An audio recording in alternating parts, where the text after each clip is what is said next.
What if a single mosquito bite could put your life at risk? Malaria is one of the world's most important infectious diseases, and it remains a major health problem in many tropical regions, including Ghana. But here's the good news. Malaria can often be prevented, and when diagnosed early, it can be effectively treated. So, how does malaria spread? How can you protect yourself, and what should you do if you develop symptoms? Let's find out.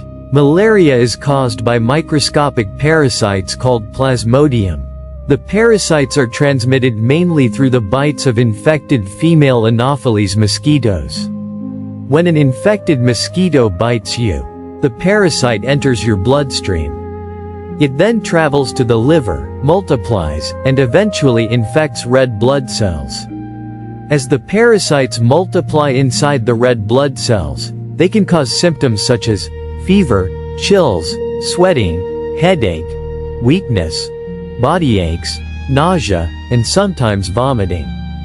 The first major strategy is simple: avoid mosquito bites. One of the most effective methods is sleeping under an insecticide-treated mosquito net.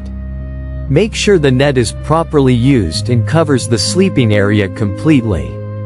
You can also reduce mosquito bites by using appropriate mosquito repellents and wearing clothing that covers your arms and legs, particularly when mosquitoes are active. Mosquitoes need water to breed. That's why stagnant water around homes can become a problem. Regularly empty or cover containers that can collect water. Keep gutters and drains clear where possible.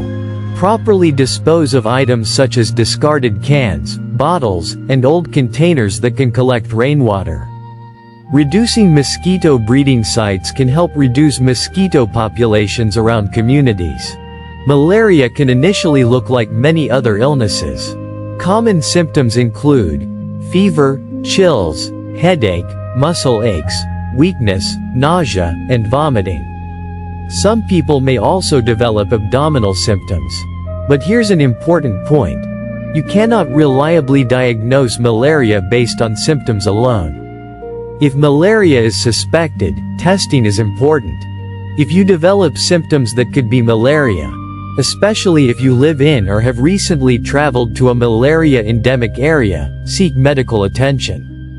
A healthcare professional may recommend a malaria rapid diagnostic test or microscopy.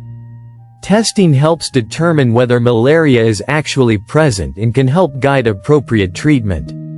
This is important because not every fever is malaria. Treatment depends on several factors, including the species of malaria parasite, the severity of the illness, where the infection was acquired, the patient's age and weight, pregnancy status, and local drug resistance patterns. For uncomplicated malaria caused by Plasmodium falciparum, artemisinin-based combination therapies, commonly called ACTs, are widely used. For severe malaria, treatment is different and requires urgent medical care. Intravenous or injectable artesunate is commonly recommended for severe malaria, followed by an appropriate oral antimalarial regimen when the patient can take medicines by mouth. The exact treatment should be determined by a qualified healthcare professional. This is extremely important. Don't assume that every fever is malaria. And don't randomly combine antimalarial medicines or use leftover medication. Incorrect treatment can delay proper diagnosis and may contribute to problems such as antimalarial drug resistance. Take antimalarial medicines exactly as prescribed and complete the recommended treatment course. Malaria can become severe and potentially life-threatening.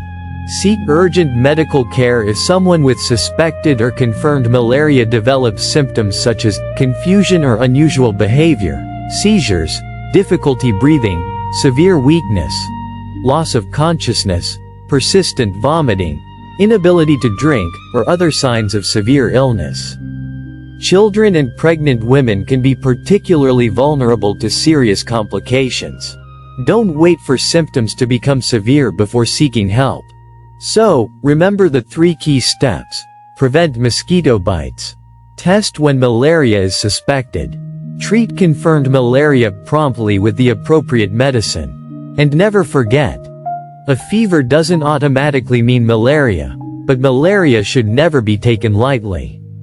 If you found this video helpful, subscribe to William's Health Tips for more simple explanations about diseases, medicines, and the human body. Be empowered to resist.